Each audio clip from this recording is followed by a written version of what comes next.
Oi, pessoal. Desculpem um ligeiro atraso. Tivemos aqui um probleminha técnico, mas que já está tudo resolvido, né?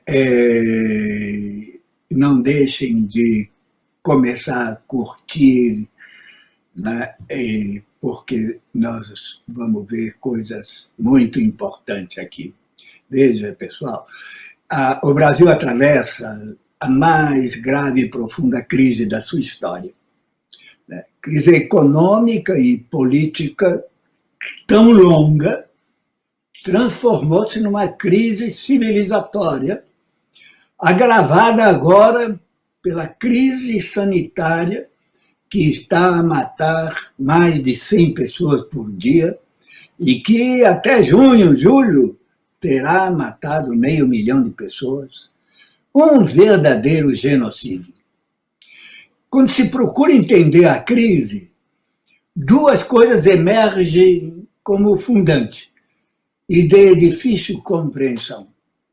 A primeira é a presença de um governo militar, que por incompetência e incúria se tornou responsável pelo genocídio e descalabro na economia. O segundo é a evidente insegurança jurídica, que corrobora com a ingovernabilidade do país. Sabemos que sem segurança jurídica não se constrói democracia e muito menos desenvolvimento. Para ajudar a entender e buscar caminhos, a Diálogos em Sul Maior buscou e convidou alguns especialistas em cada um desses temas. Diálogos em Sul Maior é um projeto de mídia alternativa que se insere na sociedade, né, através da parceria com duas importantes universidades, a Universidade Estadual do Rio de Janeiro e a Universidade Federal do Rio de Janeiro, representadas aqui pelas professoras Beatriz Vício e Jaqueline Ventapani. Eu quero saudar e agradecer terem aceitado o convite para estar conosco, professor João Roberto Martins Filho, titular sênior de Ciência Política da Universidade Federal de São Carlos, onde criou o Arquivo de Política Militar Ana Lagoa. Tem vários livros sobre a temática militar, o mais recente, Os Militares e a Crise Econômica, e a Crise Brasileira. Quer dizer que estamos assim com a pessoa certa para falar da crise brasileira.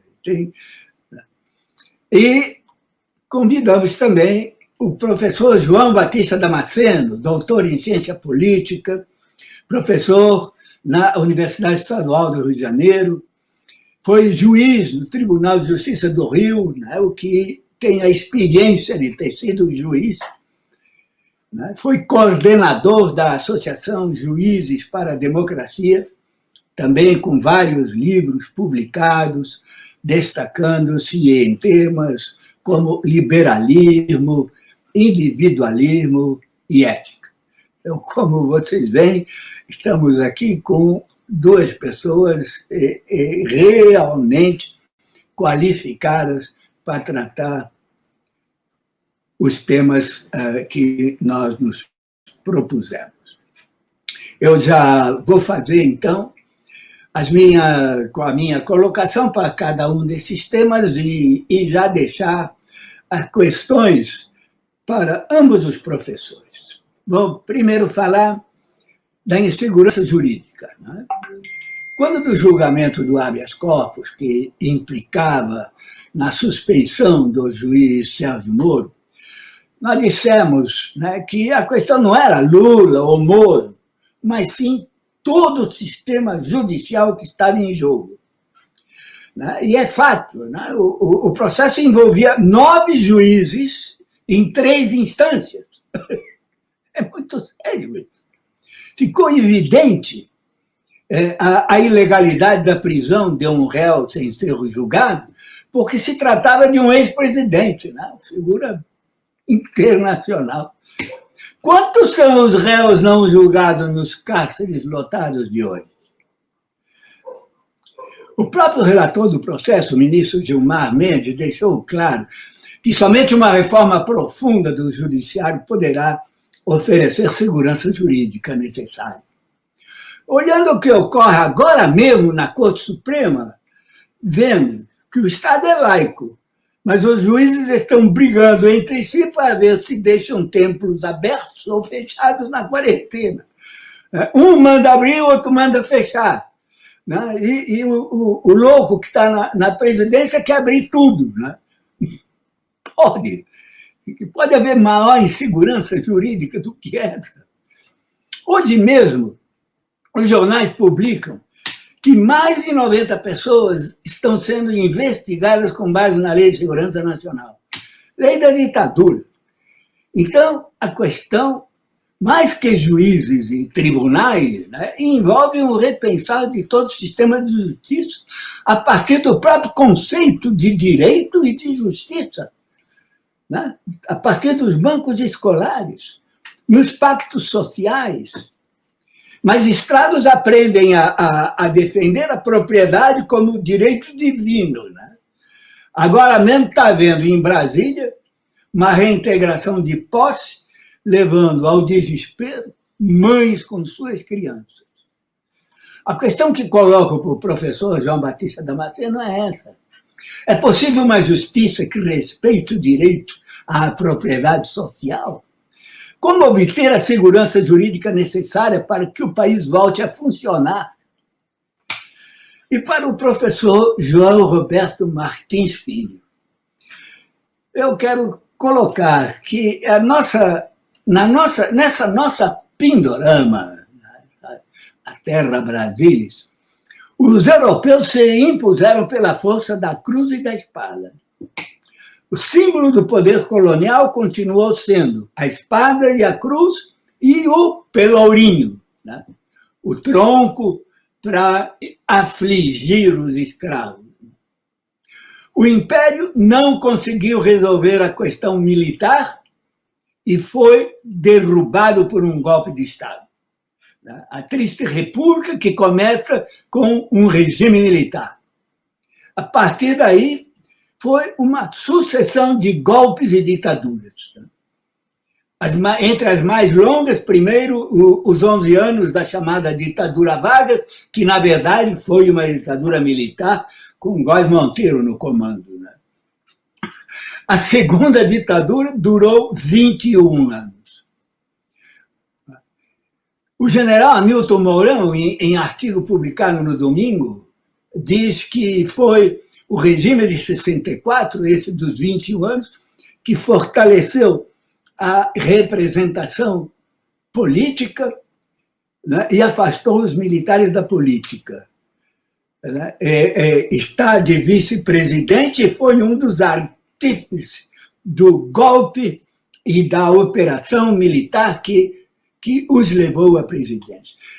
O certo é que os militares nunca se afastaram da política.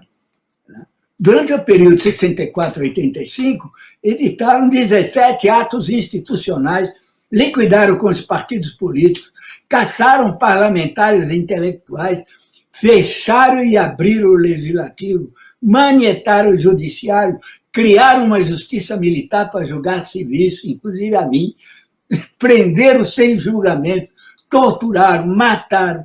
Né? Para conseguir essa façanha, tiveram que se livrar de 6.500 militares democratas e nacionalistas. Tudo isso em nome de defender a democracia. Democracia dos Estados Unidos, certamente. De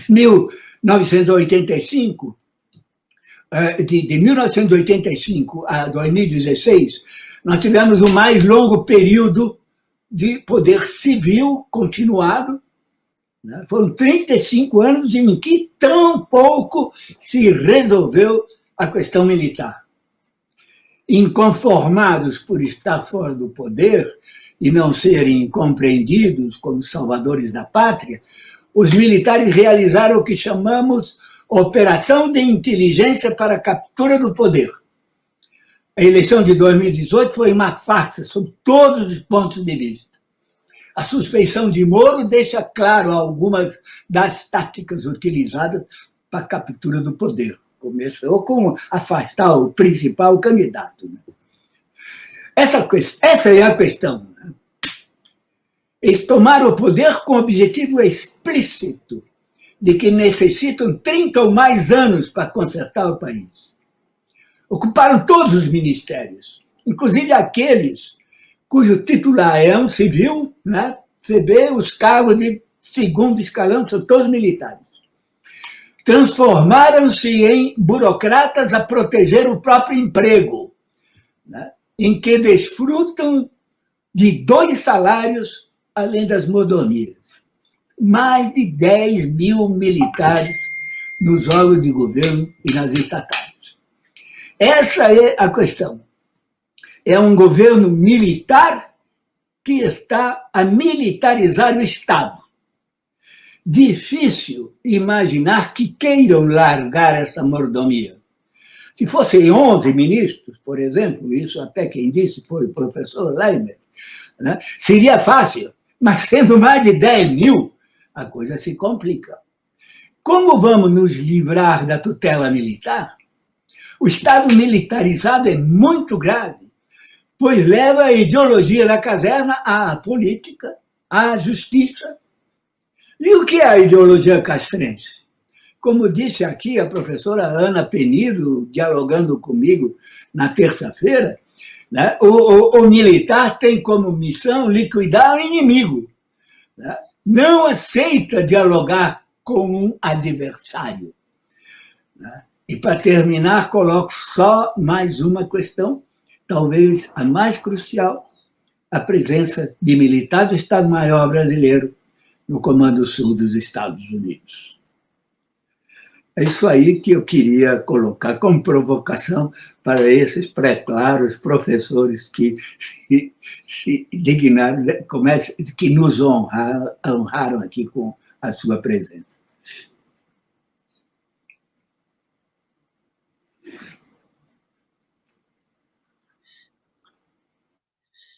Quem vai começar sou eu? Sentiu-se provocado o suficiente? O professor João começa? Olha, posso começar, professor, mas se o senhor preferir, pode... Não, vamos na ordem das perguntas que ele colocou. Então, ótimo. Então, deixa eu começar, eu serei breve, embora o tema colocado pelo Paulo é um tema que demandaria muito tempo para análise do papel, não só do judiciário, como do aparato jurídico brasileiro. Né? A questão da propriedade é uma questão central do direito brasileiro. E não são apenas os juízes, né, que tratam a propriedade como algo sagrado. Né? A sociedade brasileira tem o seu aparato jurídico quase que integralmente voltado para a defesa da propriedade. O Código Penal, quando trata do crime de homicídio, ele apena, né, prevê uma penação de 6 a 20 anos, ainda que se trate de um homicídio qualificado, com perversidade, sem possibilidade de defesa da vítima, a pena do homicídio de 6 a 20 anos. Diferentemente, se num roubo decorre a morte, né, ainda que acidental, né, da vítima, e aí o crime não é mais de homicídio, o crime é um crime contra o patrimônio, é um roubo, do qual, né, a morte possa resultar da não intenção daquele que apenas estava pretendendo subtrair o patrimônio. No latrocínio, a pena é de 12 a 30 anos. Né? Portanto, o patrimônio, né, é muito mais protegido na ordem jurídica brasileira do que a própria vida, né, que deveria ser o valor maior. Né? Então, essa hierarquização das penas, né, e dos crimes já nos demonstra a importância, né, que a ordem jurídica dá para o patrimônio. Né? E nós constituímos um modelo patrimonial, um modelo de propriedade no Brasil, que é a propriedade de papel, né? O título, né, é a escritura, né? A pessoa vai falar de título, ele não se fala do apossamento, do trabalho utilizado, né, para preparar a terra, né, da posse da terra. O título é um papel. E muita gente nesse país tem verdadeiros latifúndios que só conhece do mapa, né, que está lá registrado. Aliás, este é um dos primeiros conflitos que nós temos, né, da Guerra dos Emboabas, em Minas Gerais, quando os paulistas, né, chegando àquela região, né, de Mariana e Ouro Preto, se estabeleceram por lá porque tinham achado ouro. Né, estabeleceram, né, e foram morar lá e montaram as suas roças ao mesmo tempo em que estavam extraindo ouro. Num dado momento, chegam, né, os fidalgos portugueses com um pedaço de papel, dizendo que eles eram os proprietários, porque tinham um ganho, né, a sesmaria daquela propriedade. Né? Então, o título não era o apossamento, o título era o pedaço de papel, né, doado pela coroa portuguesa. Então, nós temos um modelo de propriedade do Brasil que não está assentado no uso, né, desse recurso natural não decorrente, né, desse bem natural não decorrente do trabalho, né, que é a terra. Mas a Constituição, no artigo 5º, inciso 22, ela fala que é garantido o direito de propriedade. Mas no inciso de 23, ela diz que a propriedade terá função social. Né? Portanto, nós temos uma subordinação da propriedade, da legitimação da propriedade pela sua função social. Né? Isso é da Constituição de 1988, né? Mas ainda não foi completamente introjetado na ordem jurídica nacional, na prática, né, jurídica nacional, e nem na sociedade. Né? A sociedade brasileira ainda, né, se porta valorizando primeiro a propriedade e depois os outros direitos próprios da pessoa humana, dentre os quais a vida. E toda a política de segurança, né, que tem hoje sido montada no Brasil, ela é uma política de segurança patrimonial. Né? Quando nós falamos de segurança pública hoje, né, o que se vem à mente, o que se faz é segurança patrimonial. Não há uma política de segurança dos direitos, ou uma política de segurança das pessoas.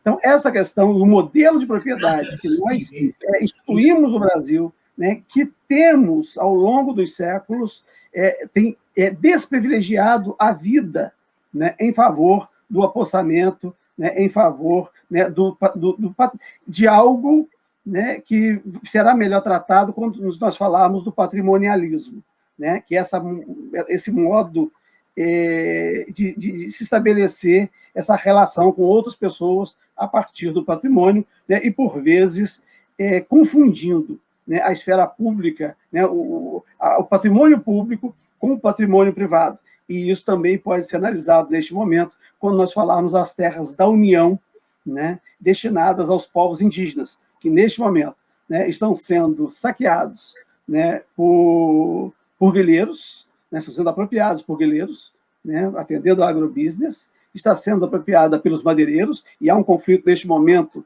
entre o ministro do Meio Ambiente e a Polícia Federal, que a Polícia Federal diz que as madeiras são ilegais e o ministro do Meio Ambiente, que deveria defender o meio ambiente, quer liberar a madeira, e pelos garimpeiros, né, que estão em terra pública se apropriando de riquezas minerais, né, públicas que estão nessas terras que não poderiam ser mineradas porque públicas da União, mas destinadas aos povos originários. Então, nós temos que construir, né, um conceito, né, de propriedade que atenda efetivamente aos interesses sociais. Tá? E isso é um papel, né, da sociedade, do Estado, e ao qual o judiciário, né, terá que se curvar.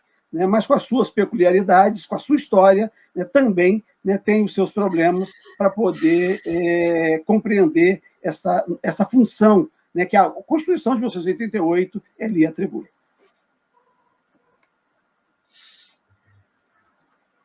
Espero ter respondido, Paulo. Vamos ouvir agora Vamos lá. João. Eu também vou tentar usar o mesmo tempo que o colega usou.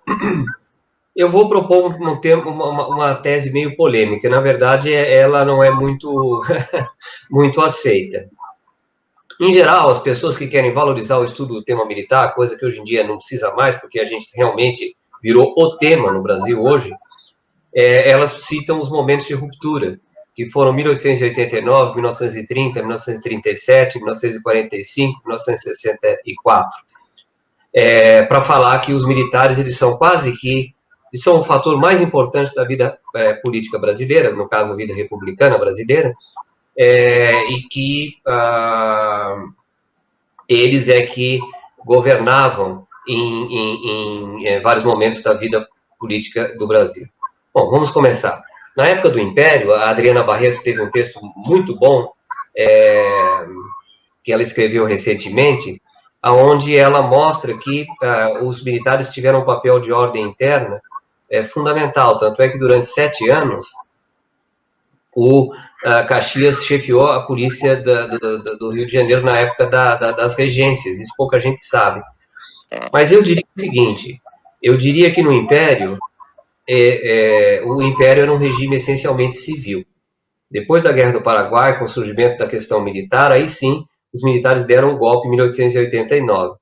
Eles ficaram no poder, no governo Deodoro e no governo Floriano Peixoto, mas nós temos que reconhecer que o período seguinte foi o período de hegemonia da burguesia cafeeira. E, basicamente, a dinâmica política, a própria ideologia do regime, vamos dizer, a sede de poder, a ideologia e a dinâmica política era civil. É evidente que os militares tiveram alguns, por exemplo, houve presidente militar, mas os militares tinham o poder de criar problemas, né? Principalmente através de revoltas militares, que são as revoltas do tenentismo. No regime Vargas, a gente não pode esquecer o papel do próprio Vargas, né? E a ideologia que se atribui a esse período é a ideologia trabalhista, não é uma ideologia militar.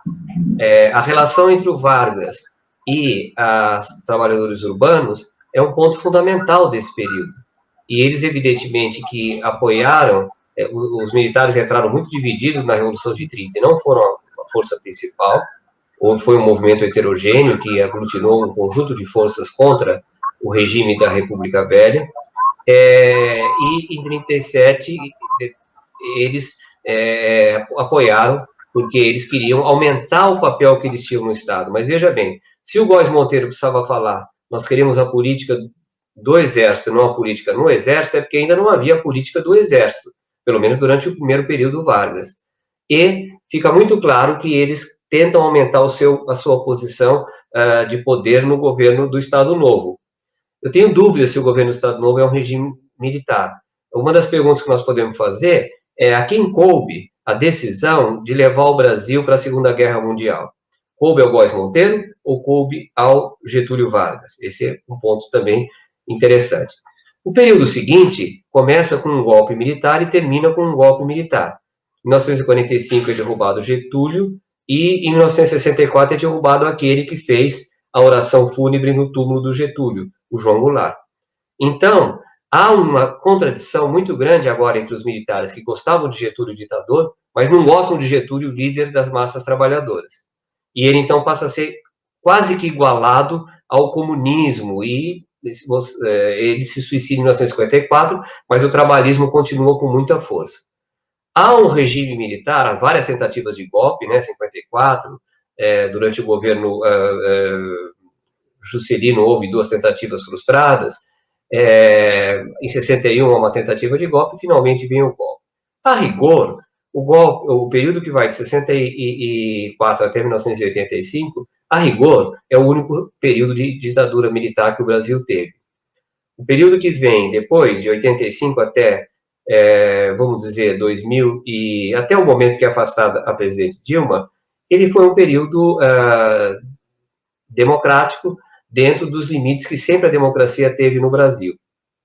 E, durante um bom período, os militares pareciam ter se conformado com o controle civil, que era muito limitado. Mas havia o Ministério da Defesa, havia documentos de defesa, como a Estratégia Nacional de Defesa, como a Política de Defesa Nacional, houve 10 ministros civis, houve muita mudança de ministro, que mostra que o ministério em si não funcionava. Mas qualquer ministro que mudava não provocava uma crise militar. Depois disso mudou, eles passaram a ter um projeto de poder, que nós podemos discutir, e eles assumiram junto com o Bolsonaro. Mas o que eu queria deixar nesse tempinho que me resta é a seguinte pergunta: o regime é efetivamente militar? Qual é a ideologia do regime? Qual é a dinâmica do regime? E onde estão as sedes de poder do regime? Porque no governo militar a sede de poder estava no Conselho de Segurança Nacional e no alto comando. É isso que acontece hoje em dia? A sede do poder está no alto comando? Então, é essa pergunta que eu faço para discutir essa questão colocada com extrema pertinência pelo professor Paulo Canabrava e dizer que eu gostaria de discutir um pouco o que é que nós temos aí hoje em dia. Não tenho a menor dúvida que o Bolsonaro tem como meta a ditadura, talvez até um regime proto-fascista. O problema é que ele não conseguiu fazer isso até agora, não é? Então, muito bem. É essa a minha colocação, em 6 minutos, seguindo o tempo que o professor João Batista me definiu.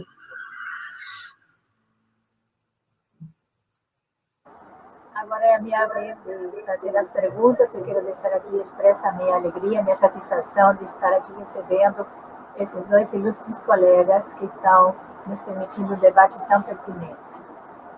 Eu vou inverter, então vou começar pelo professor João Roberto Martins Filho. Eu acho que a pergunta que o professor deixa já merece ser respondida, professor, mas eu queria trazer à tona 2 artigos que o senhor escreveu que me parece que dialogam muito com o momento atual, pelo menos me deixaram algumas dúvidas que eu queria colocar para o senhor.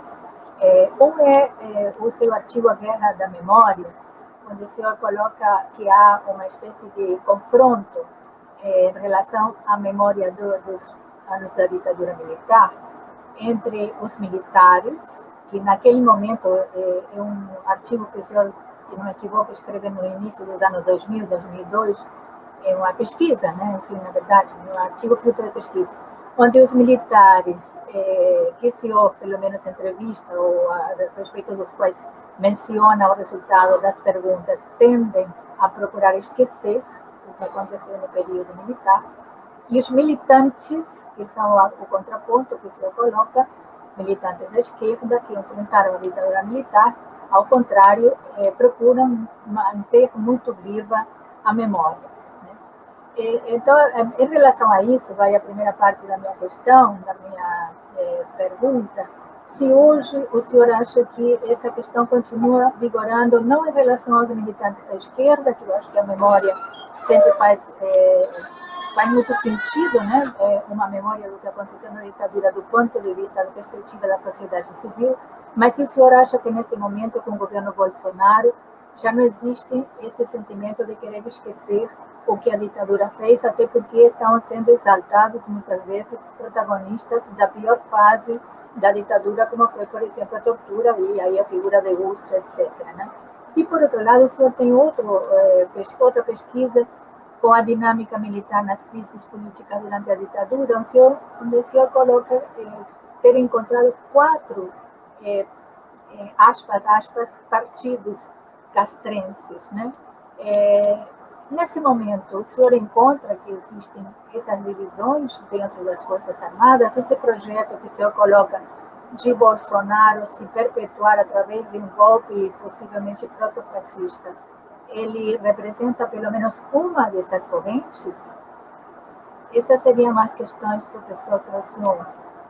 Para o Damasceno, eu vou insistir num tema que o Paulo tocou e ficou um pouco perdido nas várias questões importantes que foram alencadas, que é o fato de ainda termos, entre outros, né, resquícios da ditadura militar, a Lei de Segurança Nacional. Né? Então, eu também coloco 2 questões que me parecem que estão vinculadas de certa forma. Não diretamente, talvez, mas uma é como lidamos durante todo esse longo período, longo perspectiva para nossas vidas, pelo menos, de governos civis, sem que ninguém tenha atentado à necessidade de uma revisão dessa lei, e hoje, então, ela está sendo utilizada da forma como está usada. E, por outro lado, eu tenho lido muitos dos seus artigos absolutamente bem documentado sobre o Lava Jato, como exatamente dos escândalos, digamos assim, mais bem documentados, né? Então, vejamos, temos aí duas pontas, né? Um resquício da ditadura por um lado e outro uma inovação desse lawfare, e sempre, em última instância, com o poder judicial ou a arena jurídica misturada aí com questões essenciais. Eu gostaria de uma reflexão sobre, sei que estou tentando juntar duas questões que têm sido analisadas separadas, mas até onde estão separadas? Até onde esse esquema, esse arcabouço jurídico que o tão singular do Brasil permite um lava-jato na dimensão que ele cobrou?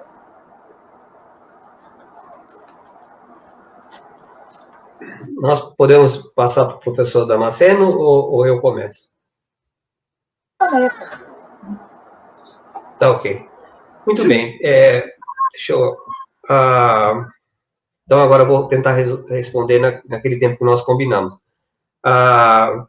Aquele artigo mostra que houve uma mudança nas coisas entre o começo dos anos 2000 e agora. Podia ser que elas estivessem ali em embrião, mas elas não realmente desabrocharam apenas depois do afastamento da presidente Dilma, né? Então, naquela época, eles queriam esquecer.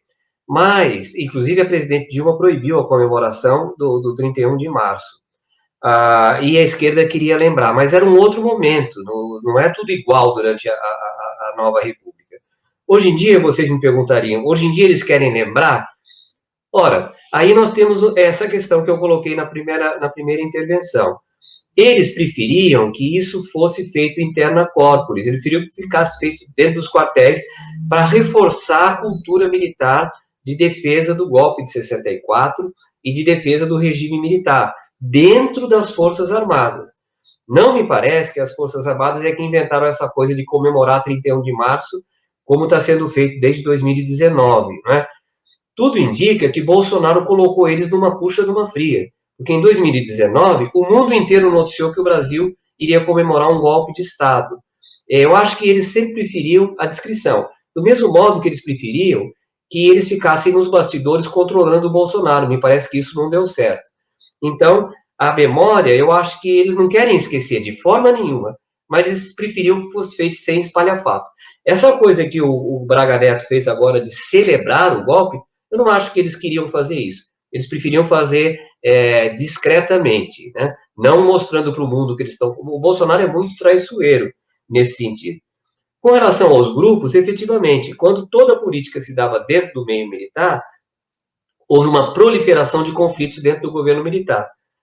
E aí, naquele período de 64, 69, eu encontrei, além do grupo castelhista e do grupo duro, um grupo que eu chamo de palaciano, que é uma palavra que pode voltar hoje em dia com força, tá? E um grupo que eu chamo de albuquerquista, que era o grupo do general Albuquerque Lima.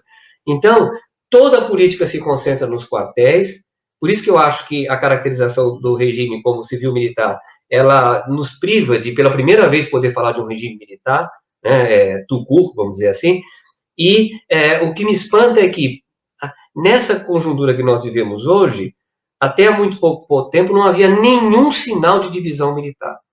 Isso é raríssimo acontecer na história militar brasileira. Não havia. Agora, com essa questão aí da demissão do ministro da Defesa, pode ter surgido algum tipo de fissura, mas a gente tem que explorar um pouco. Não está muito claro isso e não vai dar tempo de eu responder agora. Mas, aparentemente, a unidade militar foi surpreendente.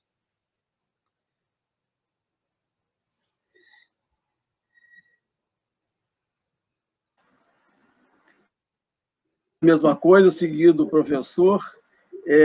Vou controlar meu tempo aqui para não me exceder, como fiz na primeira resposta.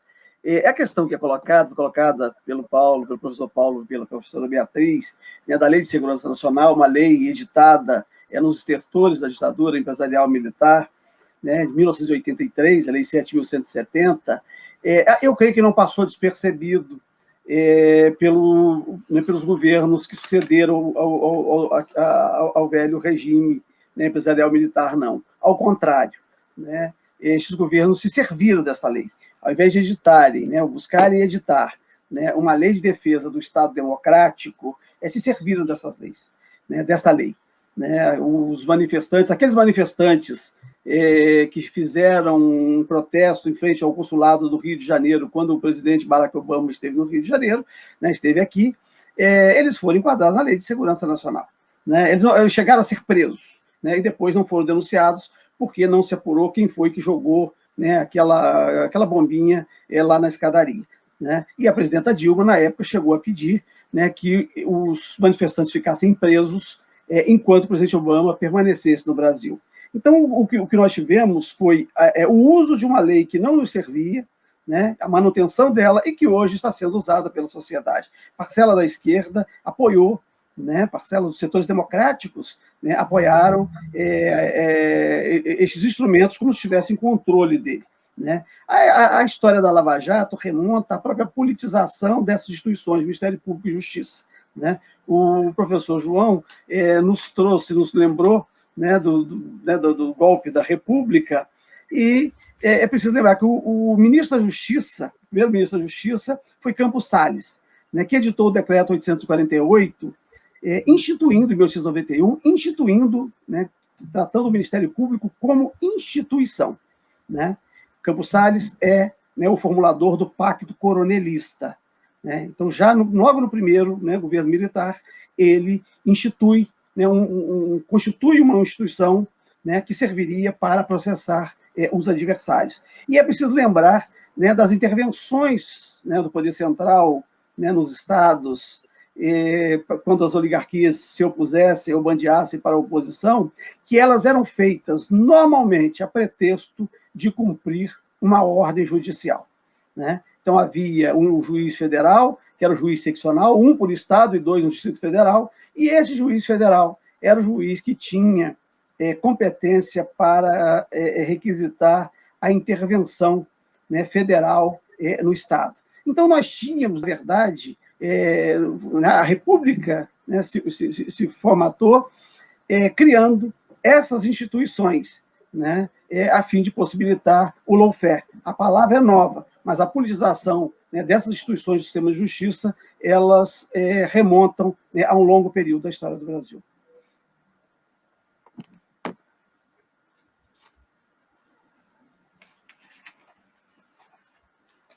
Boa tarde a todos e todas. Eu quero agradecer imensamente ao professor João Roberto, ao professor João Damasceno, a presença. Né? Vir por último tem os seus problemas, que tanto o Paulo quanto a Beatriz já falaram muito das coisas. Acho que todas as nossas inquietações, elas vêm um pouco todas essas perguntas, né? Mas vou tentar falar um pouquinho. Eu queria só trazer um trechinho bem pequeno de um artigo que fala assim: entre os direitos da sociedade civil existe o de não ser golpeada impunemente por quem eventualmente tem o poder das armas. A sociedade civil desarmada não pode viver ao sabor das decisões tomadas por grupos ou chefias militares. Os cidadãos não podem ficar expostos às ações decorrentes da interpretação de cenários políticos feita dentro dos quartéis sem a sua sanção. A usurpação do espaço político pelas Forças Armadas tem sido justificada como missão salvacionista da qual o militar estaria imbuído e motivada pelo sentimento do direito de fazer política enquanto corporação, mas sempre através das chefias e com recursos próprios de uma instituição aparelhada para lidar com o conflito bélico. Esses trechinhos, vou pedir a Vanessa só para trocar, na verdade ele foi retirado de um artigo publicado na revista Cadernos do Terceiro Mundo, em abril de 1985, pelo cientista, está ali, né, cientista político René Dreyfus, que faleceu muito jovem, que tem uma obra clássica, que é 1964, A Conquista do Estado, né? E aí, voltando um pouquinho nessa questão do artigo, você vê que ele foi escrito exatamente naquele momento de início da nova República e de se pensar uma nova Constituição Federal para esses tempos democráticos. E eu, lendo esse artigo, né, a gente faz um trabalho com a Cadernos, eu lendo esse artigo, e eu li um outro, esse bem fresquinho, bem recente, que é do grupo do GEDES, que o professor João Roberto conhece muito bem, né, que são os militares e o golpe de 2016, esse artigo. Ele é escrito pela Ana Penido, como o Paulo já falou aqui, esteve com ele nessa terça-feira, Mariana Janot e o Jorge Rodrigues.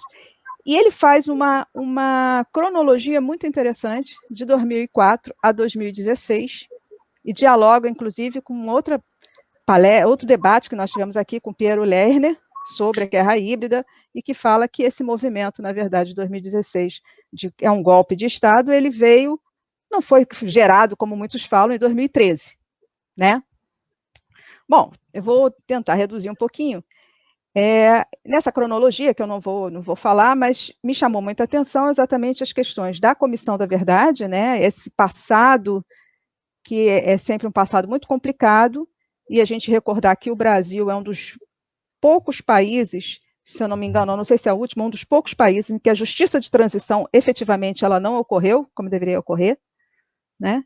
Não só isso, a gente tem a questão dos João Damasceno, o professor João Damasceno falou muito bem, a questão dos indígenas, que é uma questão que tem uma relação muito grande com esse aspecto militar, e a gente costuma falar muito do golpe de 2016 como golpe jurídico, político, midiático, e eu penso que, às vezes, tem um certo abafar de vozes ao se tratar essa participação militar, né?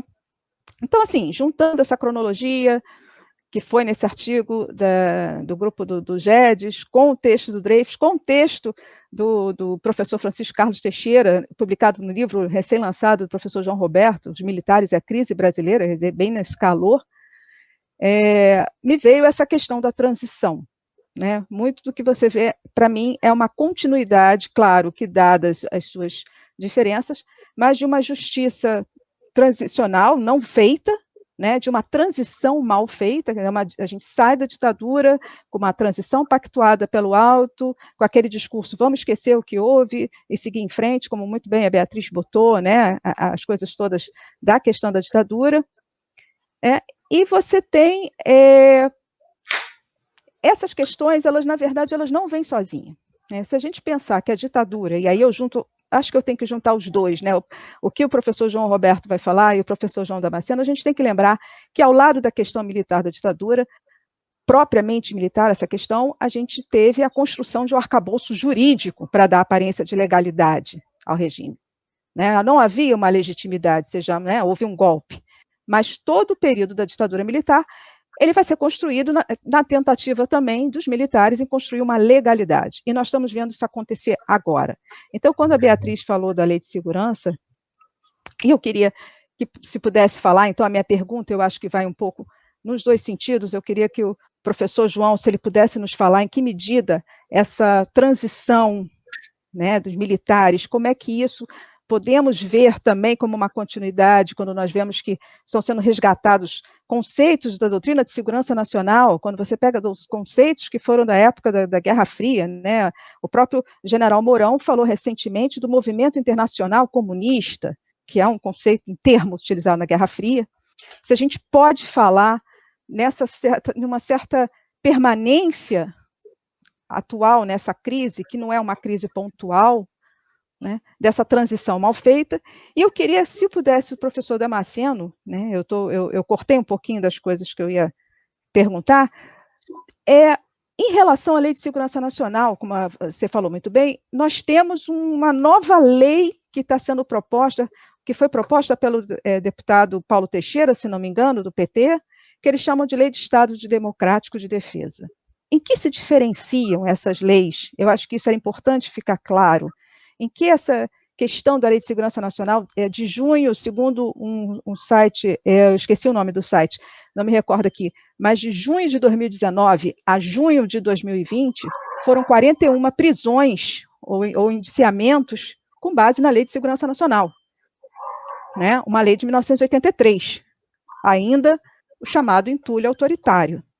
Então, eu gostaria, eu quando penso essas duas questões, eu não penso como elas separadas. A questão militar, ela está junto com a questão política, está junto com a questão jurídica, né? Até porque, se a gente lembrar bem, foi dito que era preciso só de um soldado, um cabo e um jipe, né, para interferir no STF. Então, eu vou tentar ser um pouquinho mais rápido, mas é isso que eu queria que vocês falassem um pouquinho mais.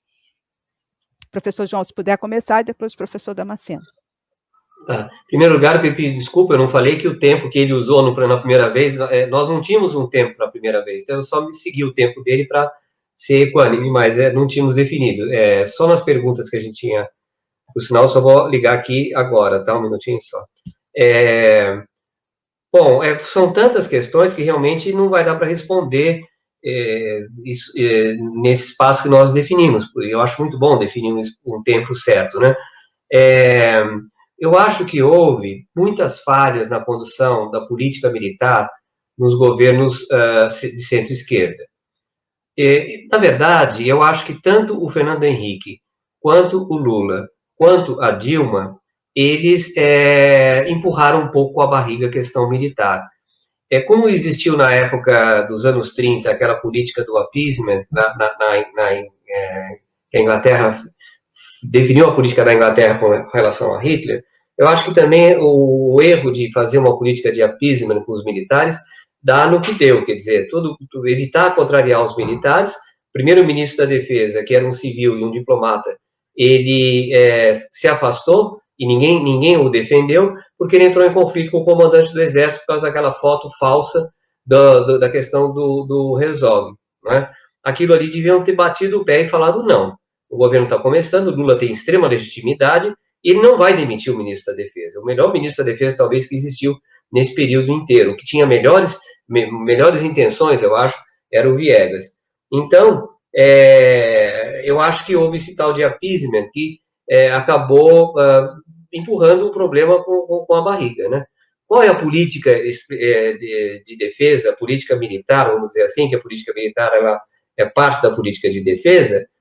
Hoje é que nós estamos pensando só na política militar, porque nós queremos que ele se afaste do poder, mas qual é a política de defesa do governo Fernando Henrique, do governo Lula e do governo Dilma? Essa é uma questão chave, porque eu acho que todo mundo tem centrado fogo na Comissão Nacional da Verdade para falar que esse foi o erro, mas não, houve outros erros, né? Um deles foi não definir a questão. Ou achar que só com armas, comprando armas, você faz esse apaziguamento dos militares e que eles não te atrapalhem. Você também não quer ter problema com eles, não quer se preocupar com eles. Agora, houve um outro processo que foi fundamental, que a Adriana Marques trata nessa coletânea que vocês mencionaram, que eu organizei, que foi a experiência do Haiti. A experiência do Haiti, onde o Brasil, meio por um golpe de fortuna, ficou com o Brasil, nomear o comandante das tropas em geral, Force Commander, não só as tropas brasileiras, se vocês virem a quantidade de pessoas que tiveram no Haiti como Force Commander e que depois ou articularam o golpe ou municiaram o governo Bolsonaro, participaram do governo Bolsonaro, é impressionante. Então, aí houve também um erro muito sério, porque, afinal, o Haiti passou a ser usado pelos militares como uma prova de que eles tinham que fazer aqui no Rio o que eles tinham feito no Haiti. Houve um erro com relação ao último período de governo da centro-esquerda, que foi um excesso de operações de lei, garantia de lei e da ordem. Um excesso. O governo Fernando Henrique tem várias, depois o governo Lula tem menos, depois no governo Dilma é impressionante, a explosão de operações de garantia da lei e da ordem, e também a questão dos grandes eventos, que acabou obrigando a Dilma a fazer uma série de medidas que alimentaram essa serpente que depois brotou aí, agora, recentemente.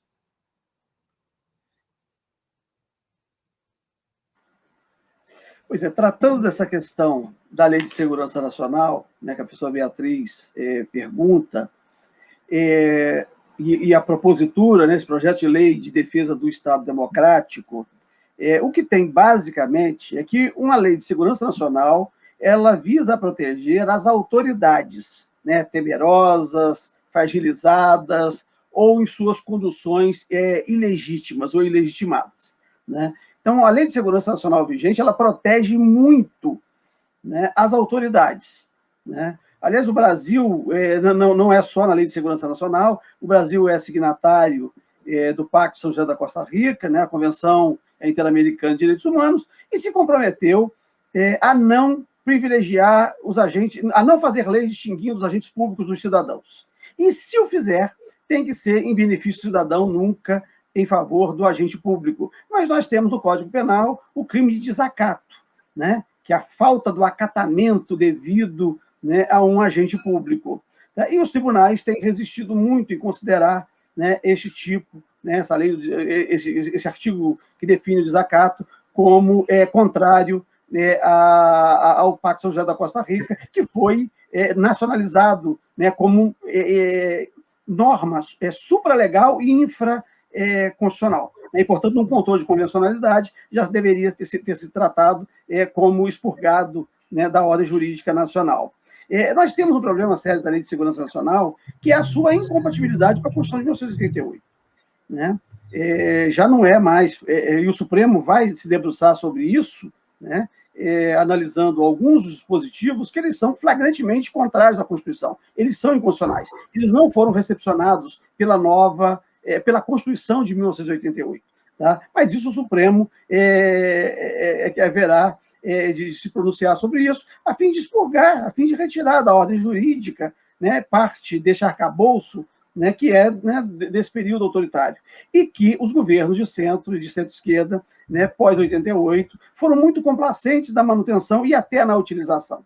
Né? É preciso lembrar que uma tímida, né, questão que foi a colocação do artigo 42 da Constituição, não o 142, o artigo 42 da Constituição de 88, na sua redação original, que tratava os militares como servidores públicos militares. Né? Eram duas seções, os servidores públicos civis e os servidores públicos militares. Em 1988, logo em fevereiro de 1988, né, eles saíram dessa categoria de servidores públicos, passaram a ser tratados só lá no artigo 142, fora do âmbito dos agentes públicos. Né? Quando era presidente da Câmara dos Deputados, o deputado Michel Temer, né, e presidente do Senado Federal, né, o senador Antônio Carlos Magalhães. Né? Então, nós tivemos uma certa complacência, né, e não nos demos conta, e aí nós não nos demos conta, né, de que o aparato repressivo ele foi mantido intacto, né, no período da transição. Né? Os militares se retiraram, né, de forma lenta, gradual e segura, né, não foram retirados do poder, eles se retiraram, mas se mantiveram com o seu aparato, né, e o aparato que deixaram não foi integralmente desmontado pelas forças que sucederam ao regime empresarial militar de 1964 a 1985.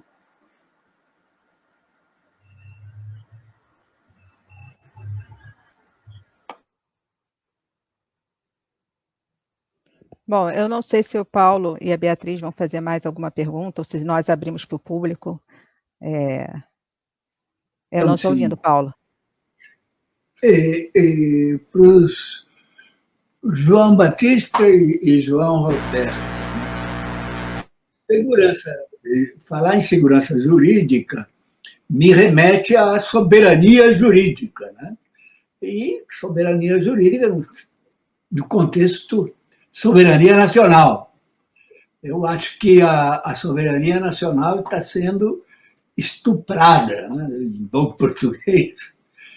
Então, eu queria que vocês fizessem algumas considerações sobre a questão da soberania. E para o João Roberto, mais precisamente, até onde a presença brasileira no Comando Sul dos Estados Unidos fere a soberania.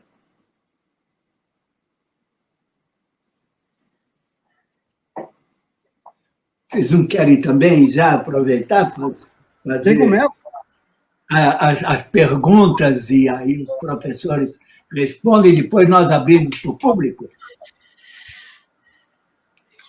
Hã? Eu estou ouvindo.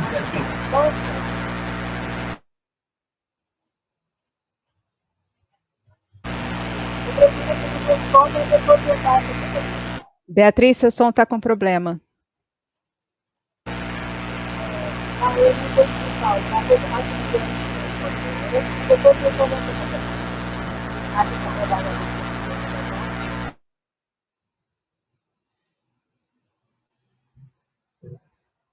Beatriz, seu microfone ficou com muito ruído, nós não entendemos o que você ia falar. Está com muito ruído o seu microfone.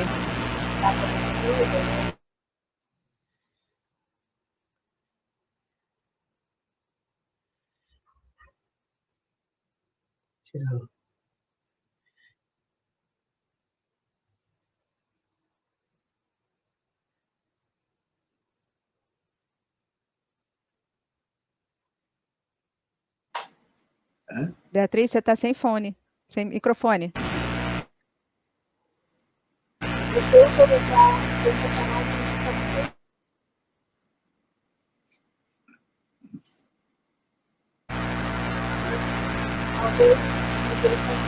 Acho que poderia o professor responder.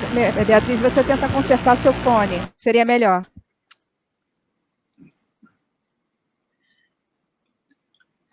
Quem sou eu? Agora não? Pode começar, professor João Roberto.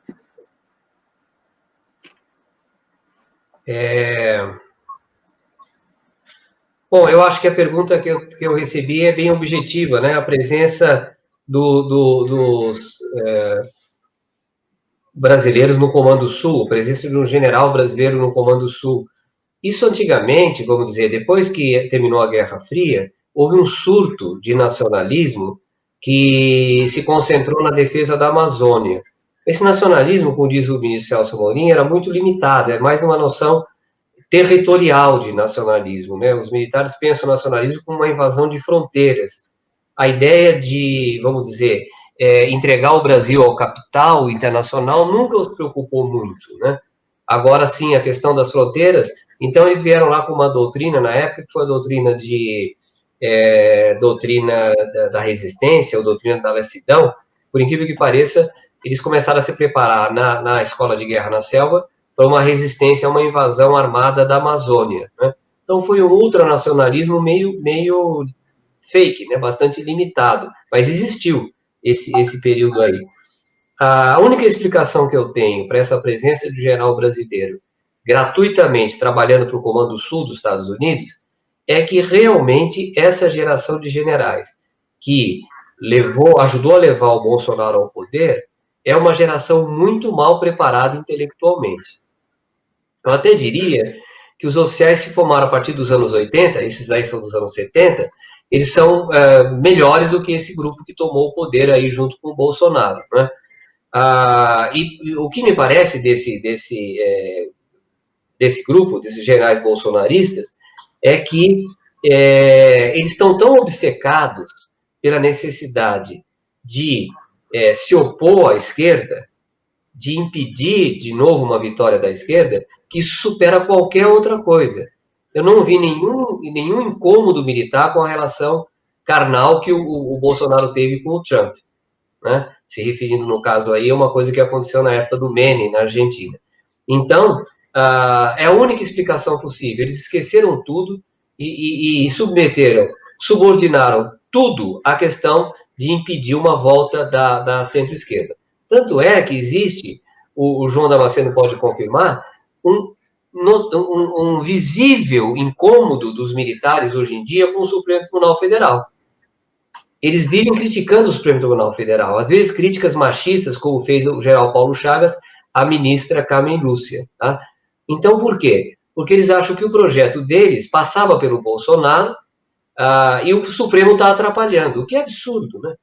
Eu brinco que o Brasil é o único país onde, quando o cara chega a general, ele vira especialista em direito constitucional.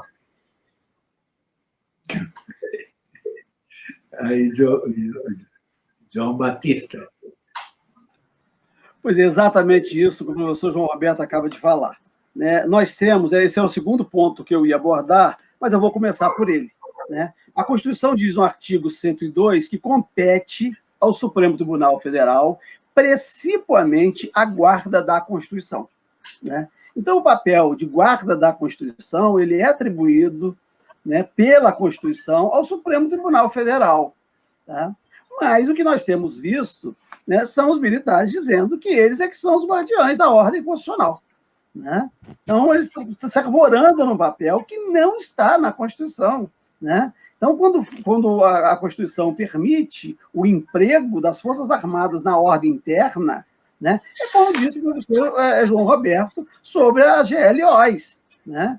Então, aquilo ali é emprego, né, das Forças Armadas na ordem interna, que a princípio elas não deveriam intervir na ordem interna, né? Então, mas tem uma autorização constitucional para que intervenha com a requisição de quaisquer dos três poderes, né? Então, não é o guardião da Constituição, né? Não é o poder moderador da República, tá? Não tem o papel que querem se atribuir, né? O guardião da Constituição né, está textual no artigo 102 da Constituição da República, é o Supremo Tribunal Federal. Né? Então, tem efetivamente um conflito, e exatamente um conflito pela incompreensão, né, dos seus papéis. E não é uma incompreensão gratuita. Evidentemente, estão querendo usurpar, né, papel que não lhes pertence. Né? O general Mourão ontem deu a declaração dizendo que faria tudo o que o presidente mandasse de acordo com a Constituição. Ou seja, quem passa a interpretar a Constituição agora é o presidente Bolsonaro, e aí o general Mourão, né, é que vai executar o que o presidente, né, esse constitucionalista, esse novo constitucionalista,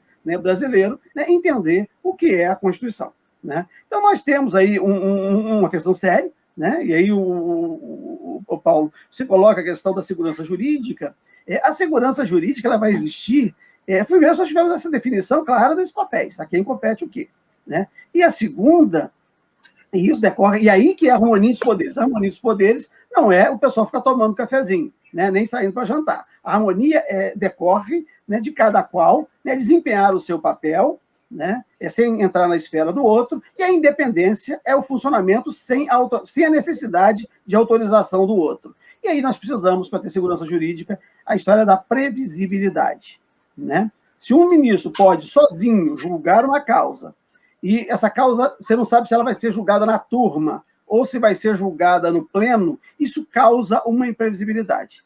Né? Então, que casos, né, vão para o pleno e que casos ficam restritos à turma, e que casos um ministro pode julgar monocraticamente, que caso ele pode julgar sozinho. Então, essa falta de previsibilidade, né, dos pronunciamentos judiciais, claro que ele causa insegurança jurídica. Então, a primeira coisa que nós precisamos é de previsibilidade, né, para sabermos como os tribunais vão se pautar e o que, né, consta da ordem jurídica, que é uma referência de ordem, né, que garante alguma segurança do presente e reduz as incertezas do futuro. Beatriz, eu vou sugerir que se você tirar o fone, talvez fique melhor, se você não tiver ruído, porque está muito ruído, seu. Ok. E assim, vocês escutam assim? Sim. Ótimo. Ok. Bem, eu tenho duas questões que queria colocar para os dois, né? Uma é a questão dessa política de armar a população civil, né? Com essa liberação progressiva, porém constante em relação ao tempo. Como vocês interpretam o que está acontecendo e o que pode vir a acontecer. E a segunda questão, eu acho que nós não somos aqui, não temos bola de cristal, não estamos predizendo o futuro, mas há uma questão que nós temos que ir pensando como sociedade civil brasileira, como sociedade brasileira, né? E como vamos arrumar a casa, né? Como vamos nos comportar e como vamos abrir para esse país alguma perspectiva que não é a que está delineada atualmente. E aí, me permito me colocar assim como uma reflexão que eu tenho feito. Sinto que a sociedade teria que estar promovendo já, através de representantes reconhecidamente idôneos, né, um diálogo com aqueles que são realmente decisivos para qualquer futuro desse país, ou seja, os três poderes, evidentemente, e as Forças Armadas. Né? Estou errada de que a sociedade civil tem um papel aí e poderia já se pensar num grupo de notáveis que esteja procurando um caminho de saída para esse país?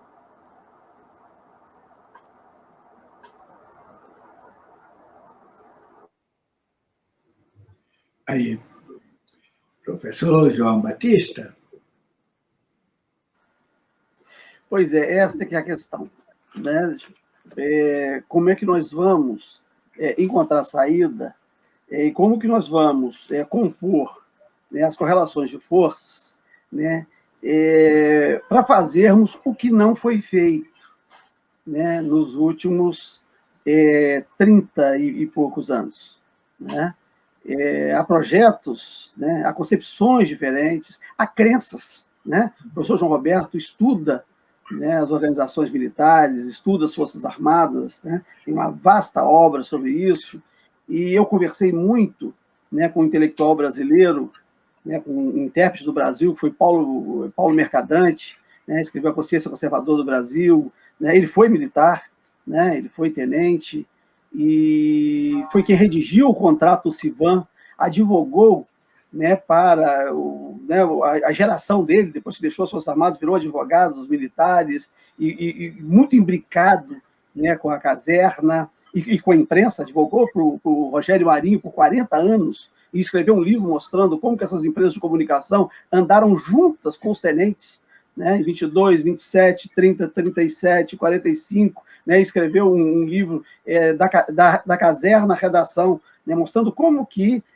militares e empresários de comunicação andaram juntos, né, boa parte do século XX, né, o que leva, né, a dizer que essa parcela da imprensa não apoiou o golpe empresarial militar de 64, ela foi sócia na empreitada, né? Então, o que tivemos, né, com a redemocratização foi um desleixo em compreender isso que o professor João Roberto faz, e muito bem, né? Porque você tem uma outra coisa, os militares falam entre si, né? E isso que o Paulo Mercadante me falava, assim, eu advogo para eles, né? Mas comigo eles não conversam o que conversam entre si, né? Entendê-los exige um trabalho, um esforço intelectual para além, né, do que é exigido, né, para entender outras categorias, né, de profissionais, outras instituições, né, outros setores da sociedade. Então, isso foi relegado a segundo plano, né? Foi relegado, e o que é pior, né, este aparato, né, que deveria ter sido desmontado, ou que deveria ter sido desarticulado, ou que deveria ter ganho um novo papel, ele acabou sendo reforçado, né? Do dia 31 de março, né, o professor João Roberto nos fala do abuso das GLOs, né, da edição daqueles decretos garantindo da lei da ordem. No dia 31 de março de 2014, a cidade do Rio de Janeiro teve um passeio de blindados, né? E eu achei que aquilo era uma comemoração, fui saber o que era, disse, não é não. Amanhã vai ter a ocupação da favela da Maré, né? É um general que está aí, o general Braga Neto, né, com outro general, que é o Richard Nunes, que eles vão ocupar a Maré amanhã, dia 31 de abril, dia 1º de abril, né, e estão se reunindo para isso. Mas se reunindo pela Zona Sul do Rio de Janeiro. A Zona Sul do Rio de Janeiro não tem quartéis, né, com estes carros blindados, né? Ou seja, os carros vieram passear no dia 31 de março de 2014 para fazer a ocupação, né, da favela de Maré no dia 1º de abril de 2014. Então, o que acabamos assistindo foi um reforçamento, né, deste setor, que deveria ter sido estudado, compreendido e desarticulado, né, diante da inexistência de uma justiça, né, de transição e diante da efetiva transição, né, daquele regime, né, para a democracia. Mas nós temos que pensar, né, nós precisamos pensar e precisamos encontrar uma saída. Bom, eu ia fazer a pergunta, acho que o professor João já respondeu? Não, ainda não. Vai responder, então, tá. Aí depois eu vou entrar com a pergunta do público. João, uma observação. Na verdade, a GLO, que durou 8 meses no Rio de Janeiro, já foi no governo Temer, foi em 2018. E foi o passo final do projeto deles. O outro foi já a vitória do Bolsonaro. O general Richa, dentro daquele diálogo que a gente tinha com militares na Associação Brasileira de Estudos de Defesa, ele era considerado um dos mais esclarecidos, não é? E hoje em dia você vê as notas que ele tem assinado, ele é comandante do Centro de Comunicação Social do Exército, não é? O problema que eu vejo, então aí já foi, isso foi precedido da reconstrução do Gabinete de Segurança Institucional pelo general Etchegói. Só havia 2 ministros militares no governo Temer, mas o mais poderoso, aquele que descia da garagem para esperar o Temer chegar e conversava com o Temer já no elevador, era o Etchegóin. O Etchegóin não quis participar do governo Bolsonaro. Eu acredito que ele não quis porque ele quis ficar mais numa reserva estratégica, né? E ele é um daqueles que, vocês citaram aí o Mourão, o Etchegóin é um dos que ataca o Supremo Tribunal Federal, citando o Ives Gandra Martins. Só que depois que ele citou o Ives Gandra Martins numa entrevista para a Rádio Gaúcha, 700 juristas, vocês lembram disso, né? Acho que participaram. 700 juristas falaram que não era essa a interpretação do artigo 142. Mas o homem se apega no tal do Ives Gandra Martins. Não adianta. Isso que você colocou é fundamental. Eles só pensam dentro dos quartéis. Quando houve a reforma do exército alemão, e tem uma tentativa de quebrar com a tradição do Estado dentro do Estado, que sempre caracterizou o exército prussiano e depois o exército alemão, a primeira coisa que eles fizeram, eles estabeleceram 3 princípios. Um dos princípios era o princípio da integração. O exército alemão não pode ser diferente da sociedade alemã. Se a sociedade alemã tem 3 ou 4 partidos, esses 3 ou 4 partidos legitimamente podem estar na mente dos soldados alemães. Eles não podem usar força para entrar na política, mas eles podem votar em quem eles quiserem. É legítimo isso. Esse que é um dos grandes temas para ser discutido no futuro. O exército não pode ser um Estado dentro do Estado. Evidente que também não pode ser ser um poder, como disse o presidente da OAB, não é poder, só tem 3 poderes. Agora, a questão da construção da legalidade é um outro tema quente, né? Porque, para mim, esse governo não tenta construir uma legalidade. Agora há pouco eles tentaram mexer com a questão dos hospitais militares que estão ociosos. Bastou um cara que o Bolsonaro colocou lá, que é o Jorge Rodrigues, que é se não me engano, oficial da Polícia Militar, filho de oficial da Polícia Militar.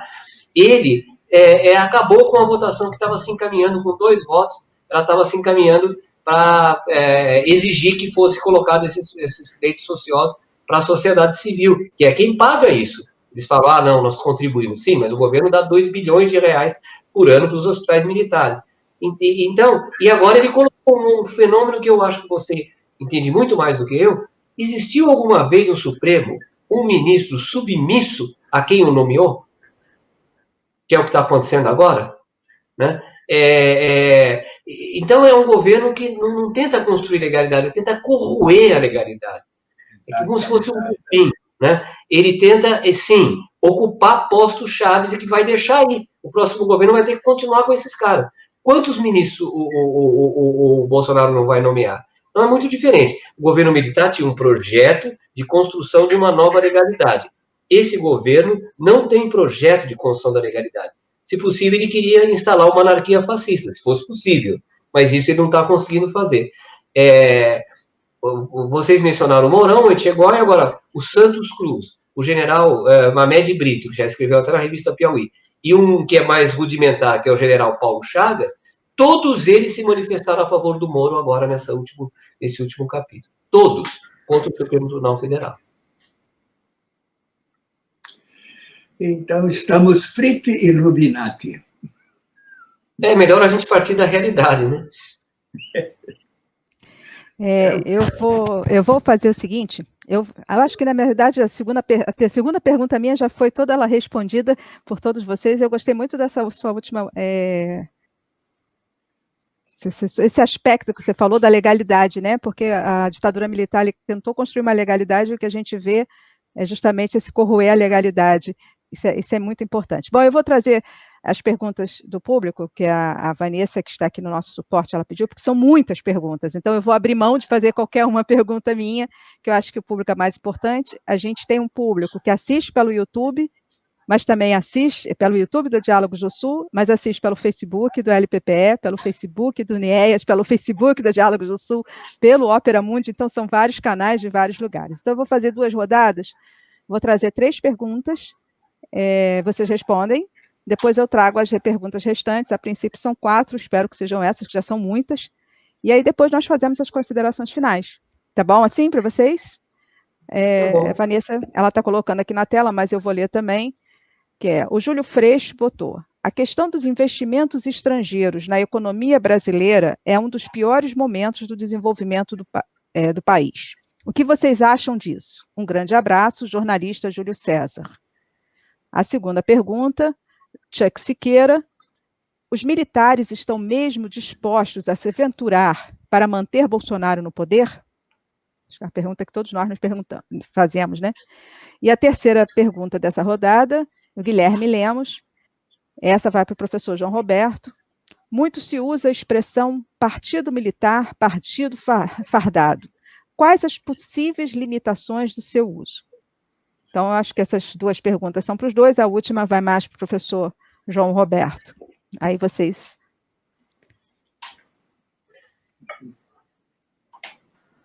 Quer começar, professor João Roberto? Não, pode começar o professor João Damasceno. Pois é a questão do investimento estrangeiro, né, hoje, né, com a globalização, né, com esse modelo de trocas que nós temos internacionalmente,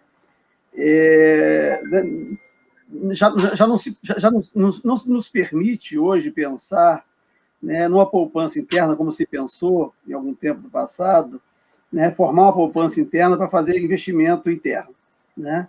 Eu acho que a questão aí está no tipo de relação que você vai estabelecer, e os BRICS, né, o BRICS, né, foi uma grande, né, opção, e não por acaso, né, teve essa oposição, né, tem esse problema que estamos vivenciando no presente momento, né, do restabelecimento de uma relação prioritária com os Estados Unidos, né, deixando de lado aquilo que estava sendo construído, né, entre Brasil, Rússia, né, Índia, China e América do Sul e África do Sul, né?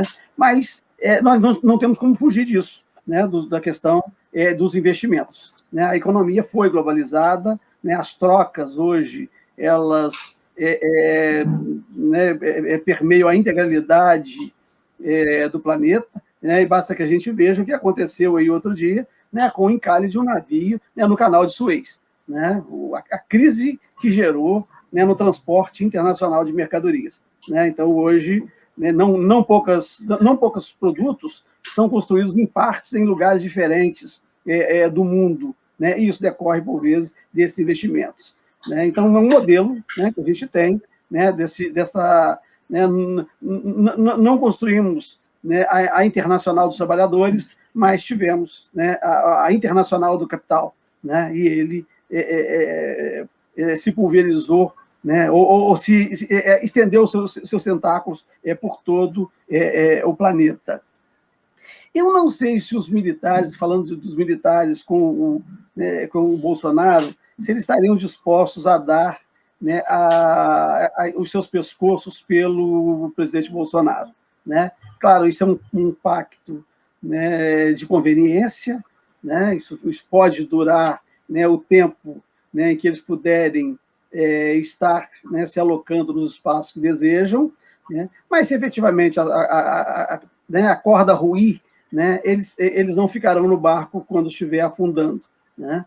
É claro que ele vem de um projeto, né, e esse projeto dessa turma, né, dessa linha dura, né, vou retomar esse termo, né, e com várias atuações e algumas coisas me levam a questionamento. Eu, quando me reportei, professor João Roberto, a GLO, de 31 de março de 2014, foi da ocupação da Maré, e já era o Braga Neto, e depois do Richard Nunes, né, que depois, em fevereiro de 2018, né, quando teve a intervenção federal em parte do estado do Rio de Janeiro, o Braga Neto foi nomeado interventor e o Richard Nunes secretário de segurança.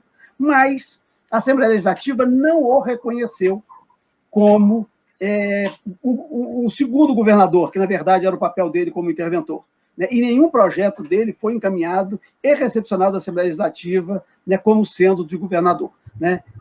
A Assembleia Legislativa, o poder local, né, fez uma contenção a esta intervenção, né? Então, nós tivemos alguns problemas, a intervenção, né, em fevereiro de 2018, e menos de um mês depois, o assassinato, a execução da vereadora Marielle Franco, né? E eu me pergunto também se essa execução não foi uma modalidade de plantar o caos para vender a ordem depois, como se tentou fazer no Rio Centro, né? E isso me reforça na tal da facada no candidato Jair Bolsonaro, cujo agressor não levou um único tapa, né, daquele grupo truculento, né, que rodeava o candidato. Eu fico imaginando se tivesse por ali uma pessoa com a camisa vermelha. Onde aquele indivíduo, né, uma pessoa com doença mental, né, teria praticado, né, um atentado com uma facada e não levou um único soco, não levou um único tapa, né, não sofreu nenhuma agressão no meio daquele grupo tão truculento. Então, me pergunto até isso, né, se efetivamente aquele fato ali ocorreu, ou se nós não assistimos neste teatro da política, né, uma ópera, né, bufa, né, que nos trouxe a este momento no qual nós estamos inseridos. Desculpe, realmente tem tantas operações. Tem um colega que é da Universidade aí do Norte Fluminense, lá em Campos, o Luiz Carlos Duarte, que ele me mandou para um debate com uma pessoa que eu admiro, que é o Celso Amorim. Ele me mandou a tabela completa. É impressionante, vocês não vão falar nenhuma comunidade importante do Rio de Janeiro que não foi objeto específico de operação de GLO. E por que havia essas operações? Porque isso é bom para as Forças Armadas, isso é bom... Não, era simples moeda de troca para ter governabilidade com os partidos aliados. Então, tem alguma coisa errada, uma coisa que o Temer faz, a Dilma faz, o Lula fez um pouco menos, Fernando Henrique faz, tem algum erro do poder civil aí. Porque não tem nada a ver Lula, Dilma e mesmo Fernando Henrique com o Temer, né? Então, alguma coisa está errada. Outra coisa que está profundamente errada é essa questão do armar a população. Não faz sentido que o Exército abdique do controle dos armamentos. Ele não quer fazer isso. Como é que ele aceita, então, o veto do presidente? Vocês percebem? O Bolsonaro está tão abraçado com os militares quanto os militares estão abraçados com o Bolsonaro. Os dois estão nessa relação que nós não sabemos muito bem. Eu concordo que vai chegar uma hora que eles vão ter que resolver se eles vão desembarcar ou não. Até eu dei uma entrevista para o jornal El País, naquele dia, terça-feira, que passei o dia inteiro dando entrevista, e o jornal El País, lá na Espanha, publicou uma parte da entrevista dizendo que militares estão procurando terceira via.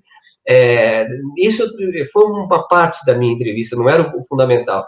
A verdade é que, realmente, o Santos Cruz está propondo quase o Moro como presidente, né? Isso daí existe mesmo, não é? E os militares gostam muito do Moro.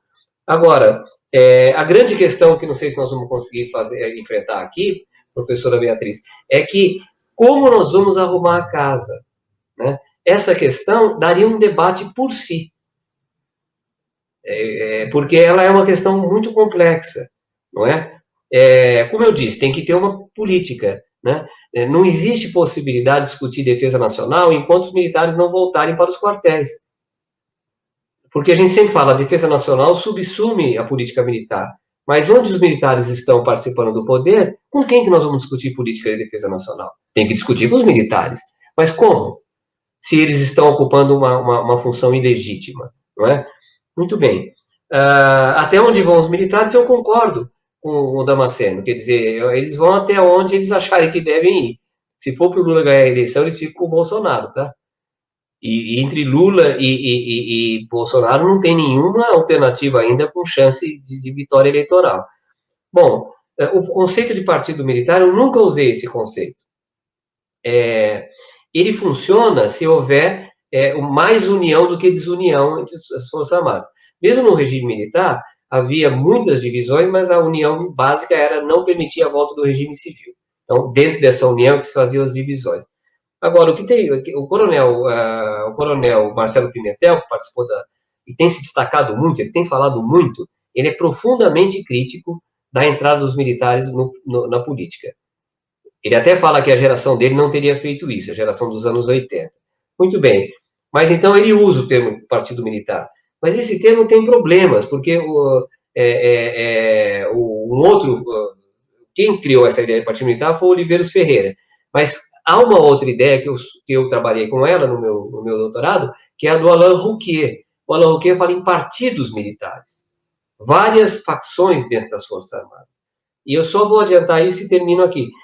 Pode ser que essa demissão desonrosa do ministro da Defesa e dos comandantes militares, que o Bolsonaro só sabe demitir com desonra, ele não sabe demitir com discrição, pode ser que tenha começado uma tensão, não sei o que vai dar, entre os militares que estão, acima de tudo, com Bolsonaro e os militares da ativa, que a maioria é bolsonarista, mas não sei se gostaram do que o Bolsonaro fez. Então, eu diria, quem pôs o tal do celebrar o 31 de março foi o Bolsonaro e o Braga Neto, tá? Eles nunca falaram por celebrar, eles falavam comemorar, tem uma diferença entre os dois termos, tá? Então, eu acho que a amizade íntima que o Bolsonaro tem com o general Ramos, o general Heleno, o general Braga Neto, pode estar simbolizando que vai haver alguma tensão entre esse grupo, então, chamaria de palaciano, e o grupo que é o Exército como instituição, vamos dizer assim. Até aqui não havia sinal disso, mas pode ser que isso ocorra, as coisas mudam, né? As coisas mudam. Então, ter um partido militar, eu não gosto desse termo, não. Bom, eu vou fazer agora as outras rodadas de perguntas. Vou pedir ao público só, que já são muitas perguntas, nós já temos 1h30, então acho que podemos fechar nessas perguntas, nessas 4 perguntas. A Vanessa Silva, que é a nossa, que está aqui no suporte aqui atrás de nós, que é da Diálogos do Sul, ela pergunta para o professor João Roberto, de certa maneira ele falou um pouco, mas gostaria que ela falasse um pouco mais, sobre o uso do termo ditadura civil-militar. Havia civis no regime, de fato, como também há hoje. Aliás, o regime hoje é civil ou militar? Acho que isso já é uma questão importante e longa. A Nogila Brandini perguntou, hoje em dia, com o advento da internet, é possível um golpe como o de 64 pela força?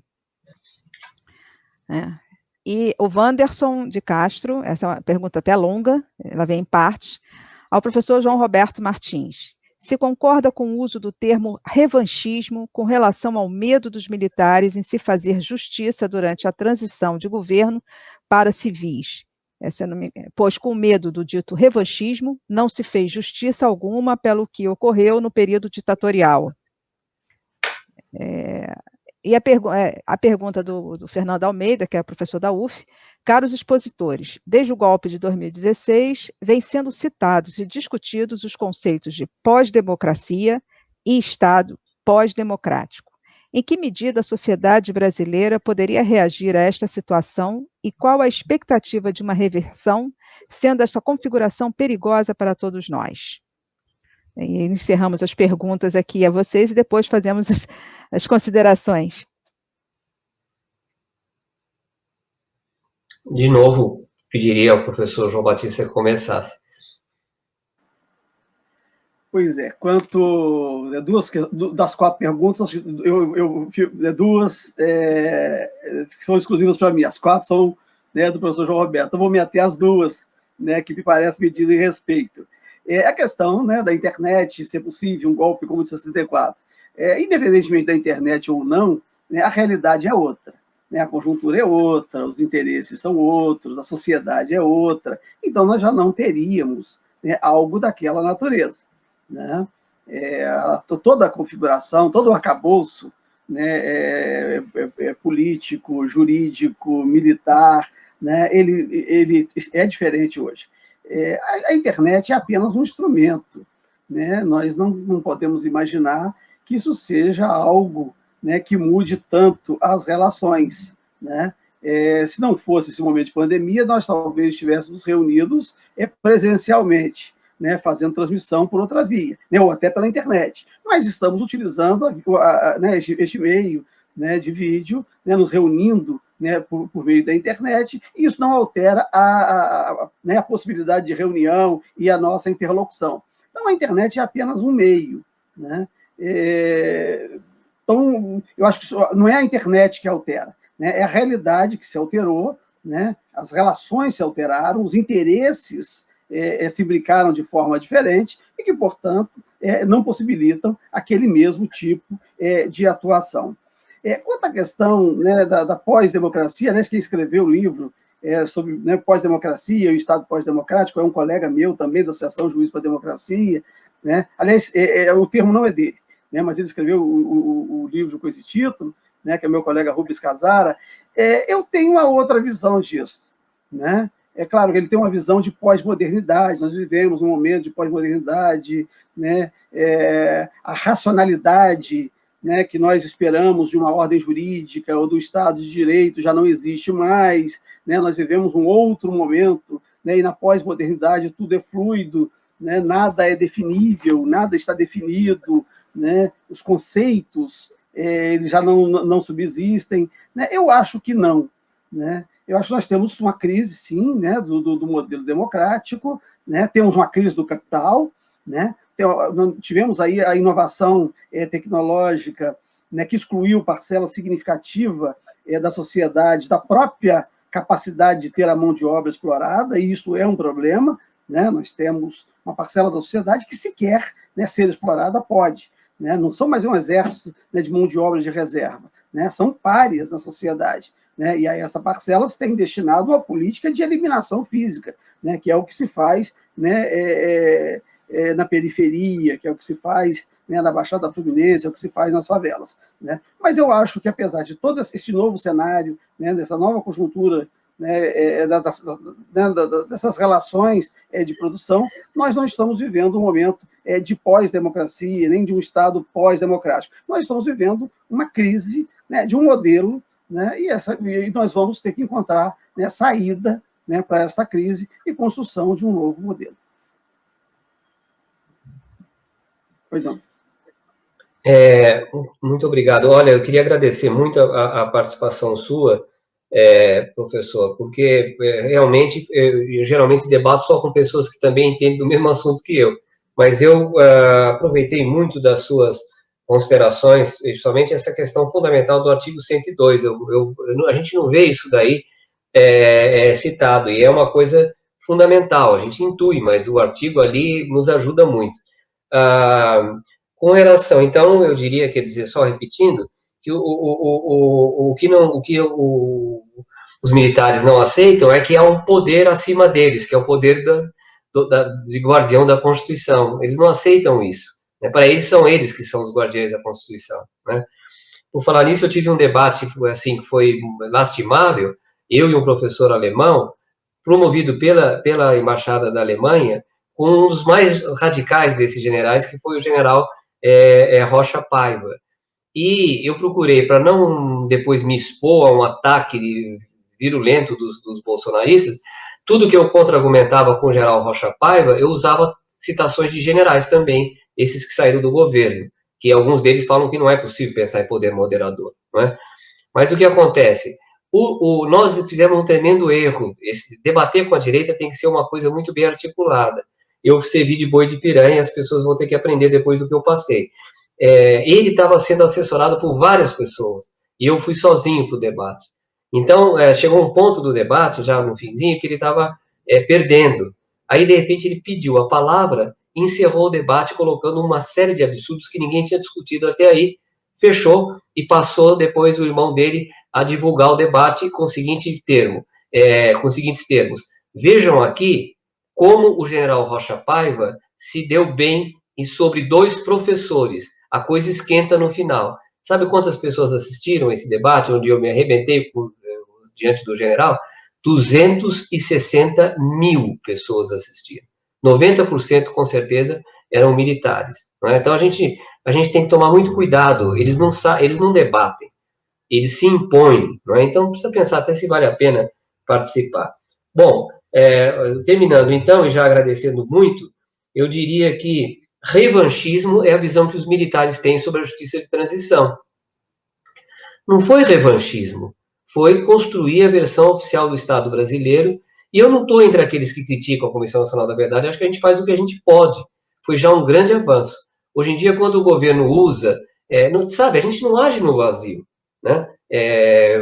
Devíamos ter feito isso, feito aquilo, com o pouco que nós já fizemos, veja onde é que a coisa foi parar, né? Quanto mais, nós não temos força para fazer, talvez, mais do que foi feito.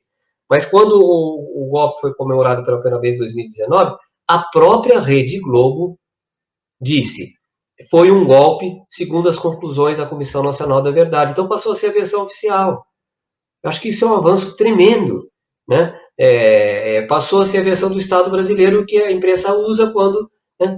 Agora, outra coisa que eu não sei, quer dizer, a questão do civil-militar, eu escrevi um livro chamado O Palácio e a Caserna, onde todo ele é baseado na ideia de que a ideologia, os locais de poder e a dinâmica eram militares, né? Evidente que havia civis, nunca nós negamos isso, eu via isso até na minha própria família, que é muito grande, Mas a gente via também como os civis tremiam diante dos militares, né?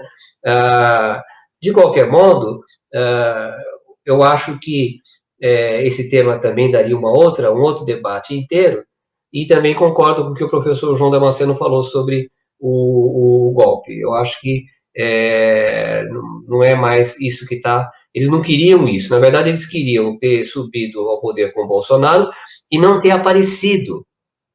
O Bolsonaro, que é muito perverso, fica expondo eles o tempo todo. Tá? E eles não queriam, eles queriam ficar lá nos bastidores controlando o Bolsonaro. Tem um amigo meu que cita o diálogo que ele teve com o general. O general explicou como tinha sido a participação militar na campanha, e ele perguntou para o general, mas quem vai segurar o doidão? E o general falou, eu seguro. 5 meses depois ele estava demitido. Não segurou, né? É isso.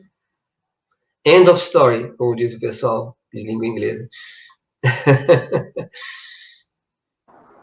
Eu acho, professor, que não foram somente os militares que acreditaram que poderiam segurar o presidente, né? Porque houve aí um pacto muito importante com o empresariado e com uma boa parte da mídia mainstream, né? E todo mundo achou que viva la Pepa, como dizemos, que agora sim está tudo bem, porque vamos finalmente nos livrar desse inferno do PT demonizado, né? E não houve a capacidade crítica, né, de superar uma visão estreita em relação a esses governos que poderiam ser criticados e poderiam, pelas regras da democracia, ser derrotados, né? Mas que se caiu nessa armadilha, né, que é difícil de acreditar que tenha realmente acontecido. Agora, aí enfim, nós somos docentes, nós somos professores, nós temos que pensar numa falha de base da educação no nosso país, né? Não fomos capazes, nesses anos todos de democracia, de gerar uma massa crítica na sociedade, né? Nós estamos permitindo que as cabeças de grande parte da nossa população seja formada por religiosos que, na verdade, muitos deles não são pessoas honestas, né? Não são realmente pessoas confiáveis, né? E, lamentavelmente, nosso povo vai atrás. Por quê? Eu acho que é uma falha, e aí Darcy Ribeiro dizia, né, a falência da educação não é, por acaso, um projeto político. Sim, é verdade, né? Mas nossos governos poderiam ter feito mais, né? Nossos governos poderiam ter feito mais. A gente tem que tirar lições, lamentavelmente concordo, não adianta olhar somente para trás, mas olhar para trás de forma crítica para tentar não repetir erros, isso sim é necessário, né? Também não porque não se penalizar, né? Se punir pelo que não foi possível fazer por uma correlação de forças adversas, mas pensar o que talvez teria sido possível fazer e simplesmente não enxergamos corretamente que esses eram pontos nevrálgicos. E outro ponto nevrálgico foram os meios de comunicação. Eu não acredito que necessariamente teria que ser punido ou enfim, destruído o que estava lá do meio de comunicação. Mas há formas de ajudar a crescer os que são realmente um jornalismo, enfim, uma fonte de informação com uma consciência de que esse é um serviço público, né? Enfim, então, claro que isso agora é mais para olhar para frente, mas eu continuo pensando que, como sociedade, temos um papel a desempenhar, que ainda, claro, com a pandemia é diferente e as possibilidades são mais estreitas, mais difíceis, mas temos que encontrar as formas de que nossa voz seja ouvida, né? E dialogar com os militares. Olha, eu aí quero terminar com um depoimento, porque eu nasci no Uruguai, né, apesar de ter 40 anos no Brasil, e a nossa experiência histórica recente é que é importante, né, não se privar de um diálogo e de uma aproximação com os militares. E aí eu necessito reivindicar a figura do general Liber Sereni, sem o qual não seria possível, não existiria sequer a Frente Ampla que governou o Uruguai durante tantos anos, né?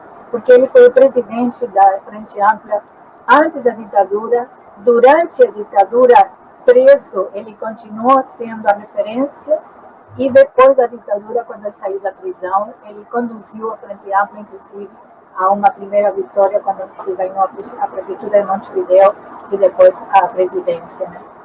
E sempre houve o general Sereni sempre dizia, nós não podemos fazer dos militares nossos adversários, né? Nós temos que entender que são parte do poder do Estado. E houve vários exemplos de militares muito dignos, né, constitucionalistas, enfim. Eu acho que, evidente, cada país é diferente, cada sociedade é diferente, né? Nós não vamos ter que encontrar os meios de conversar com os militares também com eles. Eu não sei, não tenho a fórmula, né? Mas mostrar que o diálogo é o único caminho, né, para encontrar uma saída, inclusive para eles, porque a experiência com esse governo para as Forças Armadas acabará sendo muito, aliás, isso já foi dito, acho que inclusive pelo senhor, em uma entrevista, né, que vai ser caro o preço, né, dessa aventura, né? Enfim, é uma reflexão, eu considero que nós temos que conversar muito, a academia, as igrejas também, a diferentes segmentos da sociedade e as Forças Armadas, chamá-los para conversar. Não sei se os senhores que são, do ponto de vista da institucionalidade jurídica, e o senhor como estudioso dos militares, se concorda com essa minha posição, mas eu venho pensando muito nesse diálogo necessário, que também não sei por onde começar, né? Talvez vocês possam me iluminar.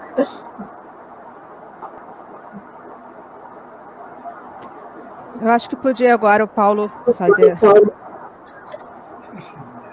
A mim, o que realmente me preocupa, né, é que o governo militar, 10 mil militares, né, o governo militar está militarizando o Estado. Então, essa mentalidade militar levada à política, levada à justiça, que é o grande perigo, né? Deixa de ser política para ser guerra. Guerra, aquela eterna guerra do Estado contra o povo, que tomou um aspecto agora total, né? Quer dizer, o povo absolutamente abstraído de tudo, e como nunca antes o Estado sendo militarizado. Não é só um governo militar, é muito mais que isso.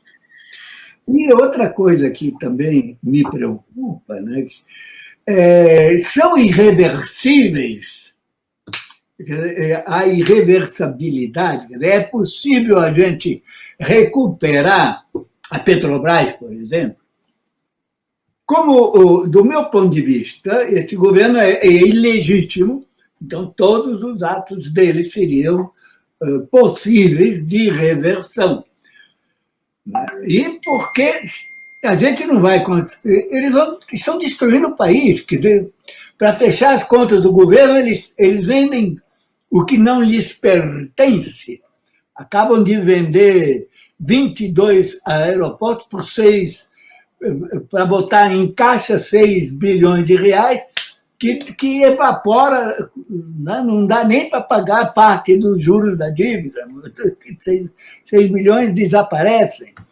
Eles estão dilapidando o Estado, porque os bens são do Estado, eles estão dilapidando o Estado.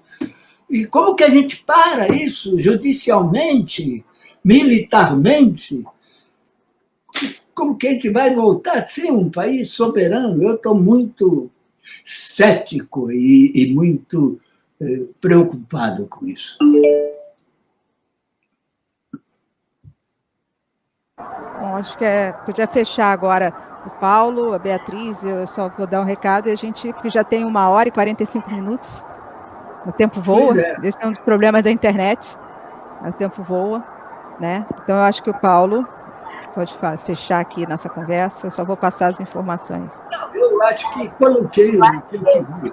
Da minha parte, eu já falei, achei o debate muito interessante. Charles, Eu gostaria de ouvir nossa convidada nessa parte. deixa a Beatriz encerrar.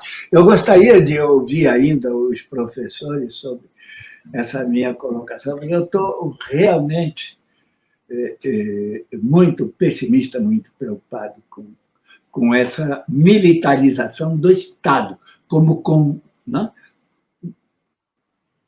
A gestão militar em toda a questão do Estado. Professores, João Roberto.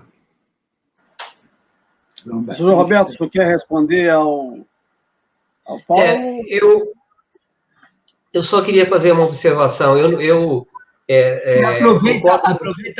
Aproveita também para se despedir. Claro. Eu concordo com tudo que a professora Beatriz falou, mas a gente também não consegue tocar em todos os temas. Também aí há temas que seriam para um outro debate. Agora, não concordo com uma coisa. Não há condições de diálogo com os militares hoje. Nós fundamos uma associação que virou uma das maiores associações do mundo de estudos de defesa. Ela tinha 600 pessoas nos congressos e todas as escolas militares mandavam seus oficiais lá. Nós apostamos, eu me lembro que uma vez tinha um aluno do Uruguai, ele falou que coisa fantástica vocês fazerem um congresso onde tem militar sentado do lado de civil, numa mesma mesa, quase todas as mesas. A gente tinha orgulho disso, né? Eles nos enganaram completamente, eles dissimularam, eles tomaram o poder sem que a gente percebesse. Nós não temos condições de dialogar com os militares na presente situação. E nós dedicamos 10 anos das nossas vidas a esse diálogo. Não foi uma coisa qualquer. Eu dialoguei com todos esses caras que estão aí. Eu participei de mesa redonda com Vilas Boas, ganhei até um negocinho de abrir carta para eles, entendeu? É fácil para eles darem esses presentes todos para a gente. Participei em debate com o Etchegóin, então eu conheci um pouco essas pessoas. Não dá. Você não pode conversar com uma geração que apoiou um presidente como o Bolsonaro. Talvez no futuro, mas no momento os civis têm que se impor depois das eleições e devolver os militares aos presidentes. Aí nós podemos conversar. Mas eles não podem ser interlocutores antes disso.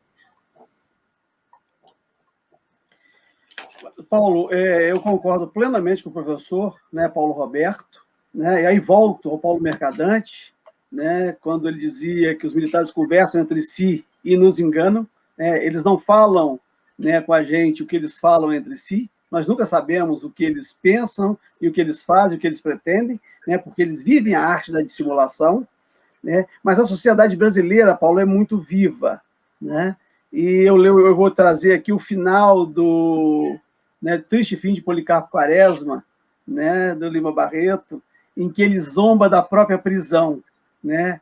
Qualquer um ficaria deprimido a sobrinha dele que vai visitá-lo, né, está triste com aquela situação e ele acalenta a sobrinha. Não se preocupe, essas coisas não acontecem do jeito que você, com esse pessimismo que você acha que vai acontecer, né? É claro, né, estão destruindo esse país, estão entregando as nossas riquezas, mas esses contratos também são temporários, né? A sociedade brasileira tem a capacidade de se reorganizar e eu espero que o que está acontecendo nos sirva de aprendizado, tanto na relação, né, com, né, este capital voraz, né, que está destruindo o país, que está se apropriando das riquezas nacionais, quanto com esses grupos, né, dentre os quais os militares, né, que nos enganaram e que estão dando suporte a essa situação. Eu espero que nós aprendamos com isso e que, num outro momento, quando nós nos rearrumarmos como sociedade, nós possamos trilhar novos caminhos. Tudo isso que estão fazendo aí é temporário. Né? Os contratos que fazem, eles são temporários. Tá? Não precisa nem rescindir contrato, não. Muitos deles, basta esperar, né, o tempo.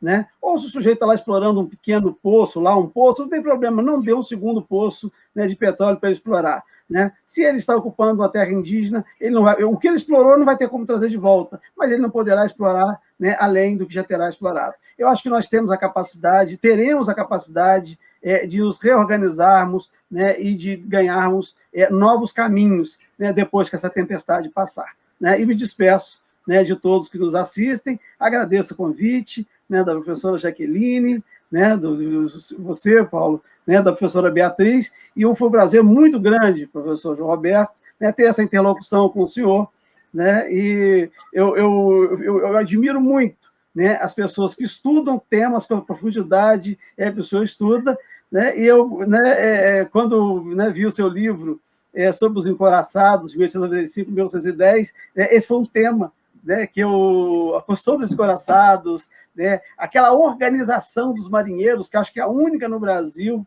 né, em que a ralé, né, entre aspas, por favor, se organizou e fez aquela coisa monumental, né, que foi a Revolta da Chibata, sem a participação de ninguém, né, que fosse externo, aqueles próprios trabalhadores, né, descendentes, a maioria descendente de pessoas escravizadas, mas que fizeram algo extraordinário, né, que foi com uma das maiores esquadras do mundo, né, em 1910, no Rio de Janeiro. Né? Fiquei muito feliz em participar desse debate com o senhor. Foi um prazer muito grande essa interlocução aqui, e parabéns pela sua obra, né, e pela sua participação, pelas suas respostas. Né, para mim, foram muito esclarecedoras. Tá? Muito obrigado.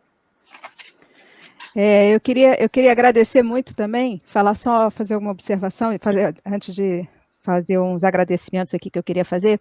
Professor João Roberto, né, porque são dois João, os dois são, professor João Roberto, eu fiz meu doutorado também, né, um pouco nesse meio, embora não tenha um tema como isso, eu fiz o mesmo programa que o João Batista Damasceno aqui, nós somos, vamos dizer assim, vizinhos de programa, né, e era interessante que eu fiz antes dessa coisa toda, e eu achava que tinha um diálogo, e eu concordo que eu acho que eu não consigo ter um diálogo, mas a gente tem que aprender.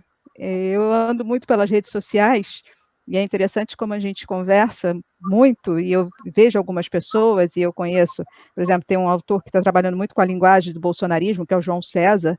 O João César foi meu colega de graduação de História, né? Nós somos colegas de turma de História, e a tentativa de conversar com essa parcela, mas eu acho muito difícil. Naquela época era incrível, porque eu conseguia conversar, embora era uma conversa um pouco assim, você não sabe o que está falando. Eu pesquisei ditadura 30 anos da minha vida, mais de quase 30 anos da minha vida, e disseram assim, você não aprendeu sobre ditadura, você tem que ler sobre isso. Né? Eu falei, tudo bem, vou ler sobre isso, né? A gente faz livro, faz tudo, mas eles mandaram eu aprender. Eu ouvi isso de um militar, que era um dos mais progressistas, por incrível que pareça. Então, assim, mas eu tentava dialogar, eu acho que hoje em dia está um pouquinho mais difícil, mas eu acho que a gente tem que tentar caminhos, e eu me lembro desse seu debate, eu acompanho o senhor na rede, né, e como é difícil, essas armadilhas são verdadeiras arapucas que eles nos montam. Então, eu queria agradecer muito, e a professora Damasceno, nós já temos várias conversas sobre os vários assuntos, ficaram alguns aqui, né, eu gostaria muito de ter perguntado um bem específico, que era do TPI, mas a gente fica para um outro momento, né, porque as pessoas não entendem bem o que é o Tribunal Penal Internacional, mas acho que esse é um tema bem interessante, né, para se puxar, e eu queria muito agradecer a equipe que fica atrás, que às vezes quase nunca aparece, mas temos a Vanessa aqui, que é do Diálogos do Sul, e nós temos uma equipe de alunos do LPPE, IFCH, do NIEAS, o FRJ, né? Quero especial, vou agradecer a Kathleen, porque ela nos salvou na arte, porque 2 computadores pifaram, inclusive nós temos um comunicador visual que faz todas as artes, e entrou um vírus, então a Kathleen, no meio da Páscoa, socorreu, Beatriz, o Gabriel, a Alicia, que são os alunos que ficam né, nos dando apoio. O Gabriel, inclusive, achou essa reportagem da Cadernos do Terceiro Mundo do Dreyfus, que eu não sei se vocês leram, mas se não leram, é bem interessante, porque ela é bem atual, é uma reportagem, é um artigo dele de abril. E eu queria agradecer muito a presença de vocês, dizer que essa conversa nossa fica no canal do Diálogos do Sul, mas também fica no nosso canal do YouTube, o LPPE tem um canal no YouTube, o NIES tem um canal no YouTube, e aí eu passo isso também para um podcast, que nós temos o podcast História Presente, então quem não quiser ver, quiser ouvir, também pode. Eu passo ao final. Faltou agradecer. Não estão conosco aqui, mas essa parceria tem também os professores da LPPE, que é a professora Ângela Roberti e Flaviana Isolan, que a gente faz um rodízio aqui, porque somos 3, né? Mas eu falo em nome deles, agradecendo tudo isso. E eu passo para o Paulo para ele encerrar, e fica aqui meu boa noite. Bom, alia jacta est. Vamos torcer para que esse nosso povo se organize, consciente de que é preciso recuperar a soberania nacional. Agradeço a presença de todos, da Beatriz, da Jaqueline, do professor João, e aqui o Paulo se despede. Muito bom. E Diálogo do Sul, diálogos em Sul Maior, né? Esse programa que a gente está fazendo é um programa que interage, né, com a sociedade através dessa parceria com as 2 universidades mais importantes do Rio de Janeiro. Então, eu agradeço também a Universidade Federal, através da Beatriz, a Universidade Estadual, através da Jaqueline, né, e professores. Isso aqui é uma trincheira da luta de libertação que nós temos que travar. Espaço aberto para vocês. É isso aí, gente. Não deixem de curtir isso aqui, né? Dá aí o like e não deixem também de contribuir com a Diálogos do Sul. É isso aí.